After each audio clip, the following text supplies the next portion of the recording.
एक ऐसे विशाल राज्य की कल्पना कीजिए जो लगभग 94,000 वर्ग किलोमीटर से भी ज्यादा क्षेत्र में फैला हुआ है। और जो अपनी नदियों और एकदम उपजाऊ मिट्टी के लिए जाना जाता है। बिल्कुल, मतलब सघन कृषि का एक बहुत बड़ा केंद्र।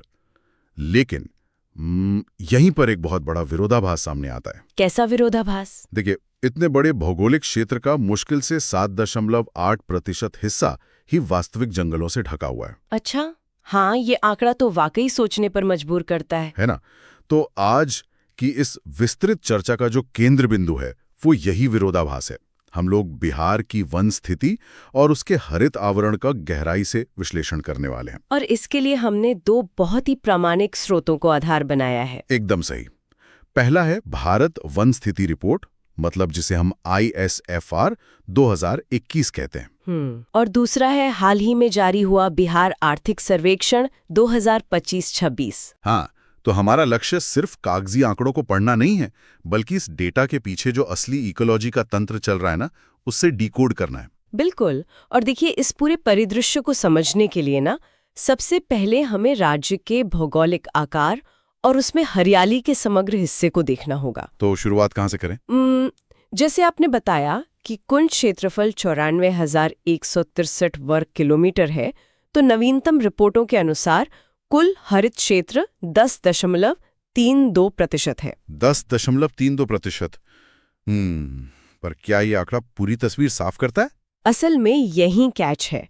ये जो 10% वाला आंकड़ा है ना, ये एक बहुत ही सपाट और भ्रामक तस्वीर पेश कर सकता है। अच्छा, वो कैसे? क्योंकि कुल हरित क्षेत्र असल में दो अलग अलग श्रेणियों को जोड़कर बनता है। पहला है वनावरण, जिसे हम फॉरेस्ट कवर कहते हैं, जो लगभग 7.84% है, राइट? एकदम सही।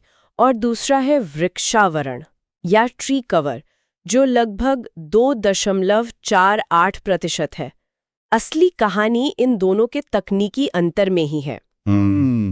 यही पर मुझे थोड़ा संदेह होता है। मतलब अगर कुल हरियाली 10% है ही, तो इस वनावरण और वृक्षावरण को अलग अलग बांटने की जरूरत ही क्या है? देखिए, ये कोई कागजी बंटवारा नहीं है, इसका एक वैज्ञानिक आधार है। मतलब कहीं ये ट्री कवर वाला जो हिस्सा है, ये सिर्फ आंकड़ों को थोड़ा बेहतर दिखाने का तरीका तो नहीं है? मैं समझ रही हूँ आप क्या सोच रहे हैं। क्योंकि अगर मैं किसी सड़क के किनारे लगे 10-15 पेड़ों को देखूं, तो क्या तकनीकी रूप से उसे भी जंगल मान लिया जाएगा? नहीं, ऐसा बिल्कुल नहीं है। इसे समझने के लिए हमें कैनोपी डेंसिटी के विज्ञान को समझना होगा। Canopy density? थोड़ा आसान भाषा में समझाइए। मान लीजिए कि एक ड्रोन किसी इलाके के ठीक ऊपर उड़ रहा है। ठीक है। अब वो ड्रोन जब सीधे नीचे जमीन को देखता है, तो जमीन का कितना प्रतिशत हिस्सा पेड़ों की पत्तियों और शाखाओं से पूरी तरह छिपा हुआ है, बस वही कैनोपी डेंसिटी है। अच्छा, तो मतलब ऊपर से जमीन कितनी ढकी हुई दिख रही है? बिल्कुल। अब फॉरेस्ट कवर यानी वनावरण में आने के लिए एक बहुत सख्त पैमाना है। जमीन का वो टुकड़ा कम से कम 1 हेक्टेयर का होना ही चाहिए। और डेंसिटी कितनी होनी चाहिए? डेंसिटी कम से कम 10% से ज्यादा होनी चाहिए। चलिए इसे थोड़ा और साफ करते हैं। मतलब अगर पूरे बिहार को हम 100 कमरों का एक बड़ा घर मान लें, अच्छी एनालॉजी है, तो मुश्किल से 7 या 8 कमरों में हमें असली जंगल नजर आता है। हाँ, आप ऐसा कह सकते हैं। और इसमें सबसे दिलचस्प बात पता है क्या है? क्या? सैटेलाइट जब ऊपर से तस्वीरें लेता है, तो वो इस बात की बिल्कुल परवाह नहीं करता कि वो जमीन कानूनी तौर पर रिजर्व फॉरेस्ट है या किसी की प्राइवेट प्रॉपर्टी है। अरे वाह! मतलब अगर वो 1 हेक्टेयर और 10% वाले पैमाने पे खरा उतरा, तो वो वनावरण है। एकदम सटीक। तो इसका मतलब है जो पेड़ इस 1 हेक्टेयर वाले कड़े पैमाने को पार नहीं कर पाते, वो सीधे वृक्षावरण यानी ट्री कवर की श्रेणी में चले जाते हैं। हाँ, बिल्कुल। वृक्षावरण खास तौर पर उन पेड़ों को मापता है जो 1 हेक्टेयर से कम क्षेत्र में फैले होते हैं। जैसे मानव बस्तियों के बीच बिखरे हुए पेड़। जी हाँ, किसानों के खेतों की मेड़ पर लगे पेड़, पार्कों के अंदर की हरियाली या सड़कों के किनारे वाले पेड़। अच्छा, अब समझ आया। मतलब जब हम 10.32% कहते हैं, तो हम एक सघन प्राकृतिक जंगल और मानव निर्मित हरियाली दोनों को मिला रहे होते हैं। बिल्कुल सही। और नीतियां बनाने वालों के लिए ये अंतर स्पष्ट होना बहुत जरूरी है। वो इसलिए क्योंकि आप एक घने जंगल और खेत के किनारे लगे पेड़ों को एक ही तरीके से तो मैनेज नहीं कर सकते ना। एकदम सही पकड़े हैं आप। दोनों का इकोसिस्टम बिल्कुल अलग होता है। तो ये बात तो साफ हो गई कि हमारे पास मुश्किल से 7.84% ही पारंपरिक जंगल हैं। जी। अब मेरी चिंता ना इस हरियाली के भौगोलिक वितरण को लेके है। क्या ये हरियाली पूरे राज्य में बराबर फैली है? बिल्कुल नहीं। अगर आप जिलों की रैंकिंग देखेंगे तो एक भारी असंतुलन नजर आएगा। हाँ, मैंने डेटा देखा था। क्षेत्रफल के हिसाब से कैमूर या भभुआ जिले में सबसे अधिक 1051 वर्ग किलोमीटर का वन क्षेत्र है। सही कहा। और उसके बाद पश्चिमी चंपारण है, जहां 903 वर्ग किलोमीटर वन है। और फिर रोहतास का नंबर आता है। अगर हम इसे प्रतिशत के हिसाब से देखें तब भी कैमूर सबसे ऊपर है। बिल्कुल। कैमूर का लगभग 31.56% हिस्सा जंगलों से ढका है। और जमुई और नवादा लगभग 21 और 20% के साथ दूसरे और तीसरे स्थान पर हैं। हाँ, लेकिन दूसरी तरफ की तस्वीर भी तो देखिए। वही तो, मतलब शेखपुरा और सिवान जैसे जिलों को देखें तो वहां हरियाली ना के बराबर है। शेखपुरा तो वनावरण के मामले में लगभग 0 पर है। तो ये चक्कर क्या है? मतलब क्या हमारे मैदानी इलाकों से जंगलों का पूरी तरह से सफाया हो चुका है? एक ही राज्य में इतना बड़ा असंतुलन कैसे? देखिए, इस असंतुलन के पीछे कोई प्रशासनिक कारण नहीं है। असल वजह राज्य का भूवैज्ञानिक इतिहास और मिट्टी की संरचना है। थोड़ा और विस्तार से बताइए। इसे समझने के लिए हमें टोपोग्राफी देखनी होगी। कैमूर और रोहतास में जो 31% वनावरण है ना, वो असल में विंध्य पर्वत श्रृंखला का हिस्सा है। अच्छा, वो पथरीले इलाके। हाँ, वहाँ की जमीन पथरीली है, ढलानें तीखी हैं और मिट्टी बहुत पतली है। वो जमीन सघन खेती के लिए कभी अनुकूल थी ही नहीं। तो मतलब हजारों सालों से इंसानों ने खेती के लिए उन इलाकों को छोड़ दिया? बिल्कुल। और इसीलिए वहाँ आज भी सघन जंगल बचे हुए हैं। जमुई और नवादा के साथ भी यही कहानी है, जो छोटा नागपुर पठार के किनारे आते हैं। अच्छा, तो इसका सीधा अर्थ ये हुआ कि जहां इंसान अपना हल नहीं चला सका, बस वहीं जंगल सुरक्षित रह गए। ये कहना बिल्कुल गलत नहीं होगा। पर पश्चिमी चंपारण की कहानी तो अलग है ना, वहां तो पहाड़ नहीं है उस तरह के। हाँ, पश्चिमी चंपारण की स्थिति बहुत विशिष्ट है। वो हिमालय की तराई का निचला क्षेत्र है, जहां नदियां बहुत सारी गाद या सिल्ट लेकर आती हैं। बिल्कुल। और वहां बारिश भी बहुत होती है।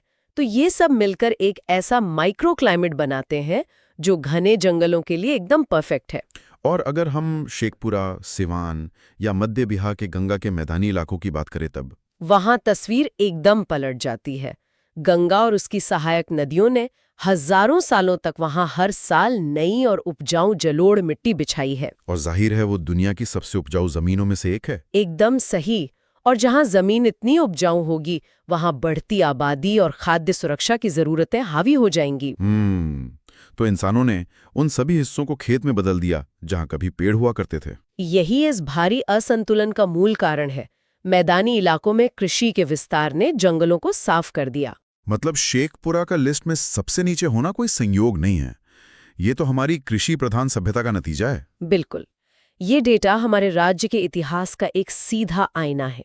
तो ये बात सिर्फ इस पे निर्भर नहीं करती कि जंगल कहाँ है, बल्कि इस पर निर्भर करती है कि इंसान ने उन्हें वहां रहने की इजाजत दी या नहीं। बहुत ही सटीक विश्लेषण है ये। चलिए अब थोड़ा फैलाव से आगे बढ़कर इन जंगलों की गुणवत्ता और सघनता पे बात करते हैं। ठीक है। ISFR रिपोर्ट में जंगलों को सघनता के आधार पर 3 श्रेणियों में बांटा गया है ना, अति सघन वन, मध्यम सघन वन और खुले वन। जी हाँ, जिसे हम VDF, MDF और ओपन फॉरेस्ट कहते हैं। तो अगर हम इसे थोड़ा गहराई से समझें तो ये जो अति सघन वन है, ये जमीन पर काम कैसे करते हैं?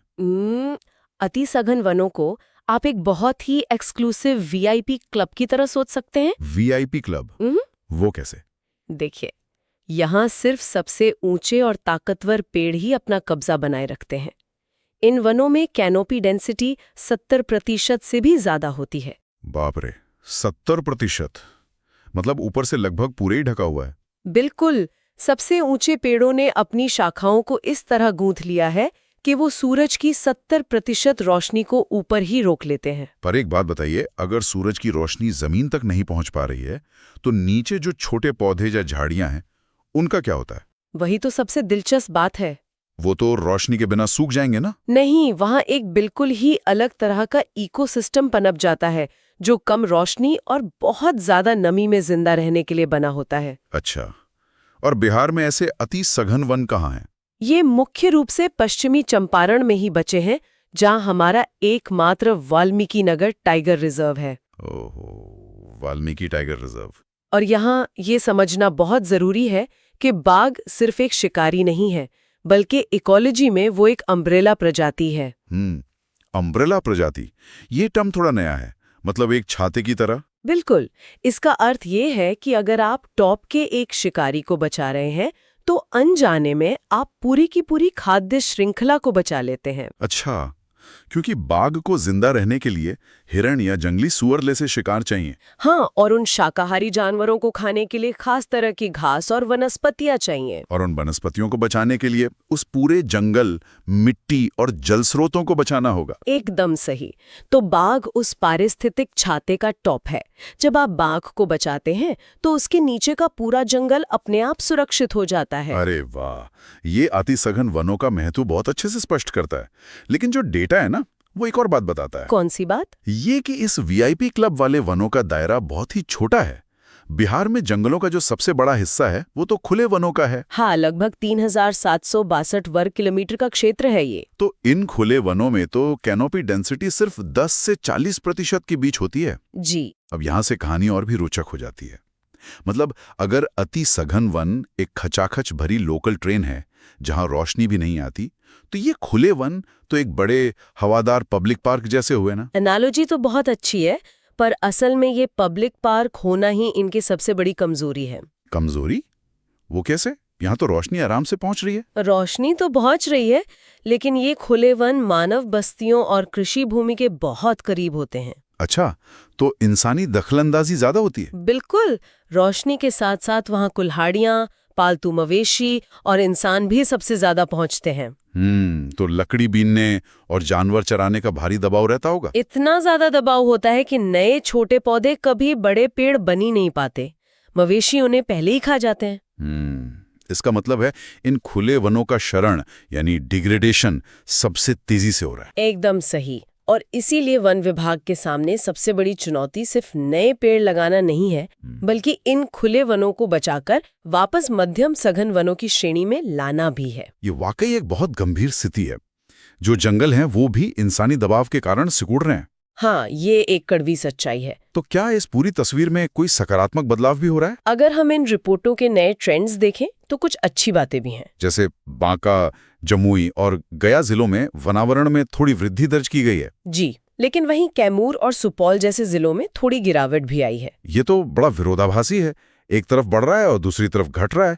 ये हमारी नीतियों के बारे में क्या संकेत देता है? देखिए, बांका और गया में जो वृद्धि है वो काफी हद तक सरकार के जल जीवन हरियाली मिशन का नतीजा है। अच्छा, जिसमें जन भागीदारी से पौधारोपण किया गया था। बिल्कुल। और इस मिशन में सिर्फ पेड़ नहीं लगाए गए, बल्कि पुराने जल स्रोतों को भी जिंदा किया गया, जिससे मिट्टी में नमी लौटी। और कैमूर और सुपौल की गिरावट? वो एक चेतावनी है।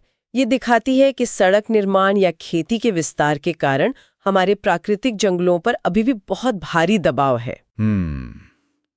अब यहाँ से बहुत ही बड़ा व्यावहारिक सवाल पैदा होता है। बताइए। देखिए, सरकार का एक बड़ा लक्ष्य है कि कुल हरित आवरण को वर्तमान 10% से बढ़ाकर 15 से 17% तक ले जाना है। हाँ, ये लक्ष्य तो रखा गया है। पर जैसा हमने डिस्कस किया, मैदानी इलाकों में हम खेतों को जंगल नहीं बना सकते और पहाड़ों पर भी एक लिमिट है। बिल्कुल।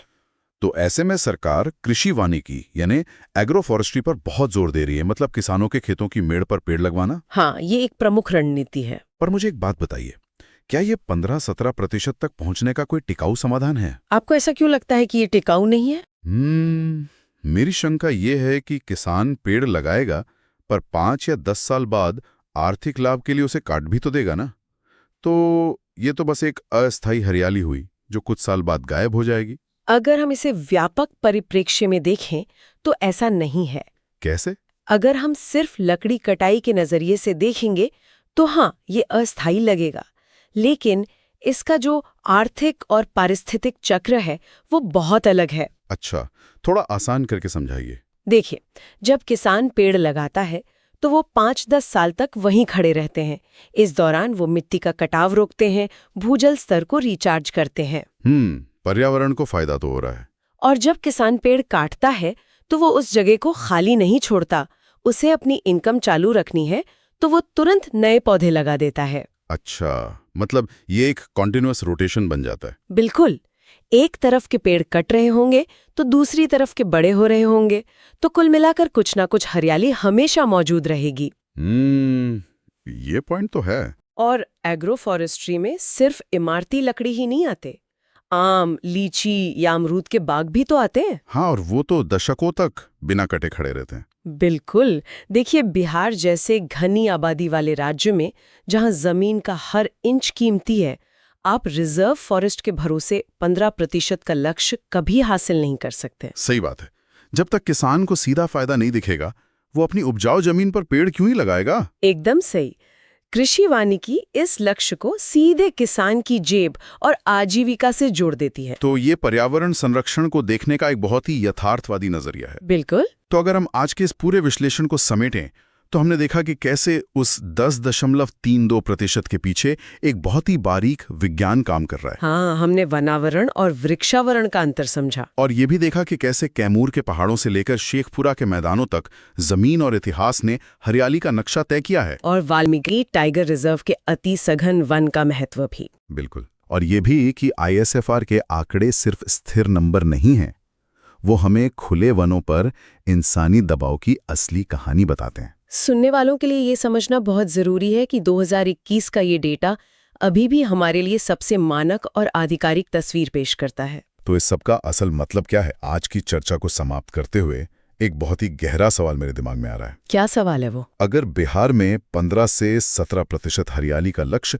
मुख्य रूप से किसानों के खेतों में पेड़ लगाने से ही पूरा होना है, तो क्या भविष्य में जंगल की हमारी पारंपरिक परिभाषा ही बदल जाएगी?